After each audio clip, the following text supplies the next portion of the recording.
Še vedno prej smo sodelovali na Jamatlonu, to je izredni dogodek. To se mi zdi, da je treba še nadgrajevati, še večkrat mogoče ponoviti. Punce v jami, izredno velika udeležba.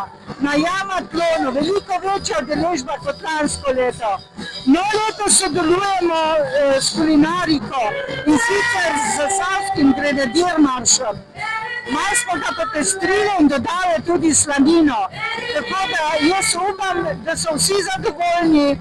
Tako da evo, dogodek iz dogodka naj bo in naj traja. Naj pripomnim še tole, da super organizacija glede otrok, ker starši lahko, oba starša prideta na dogodek in sta brez skrbi za svoje malčke.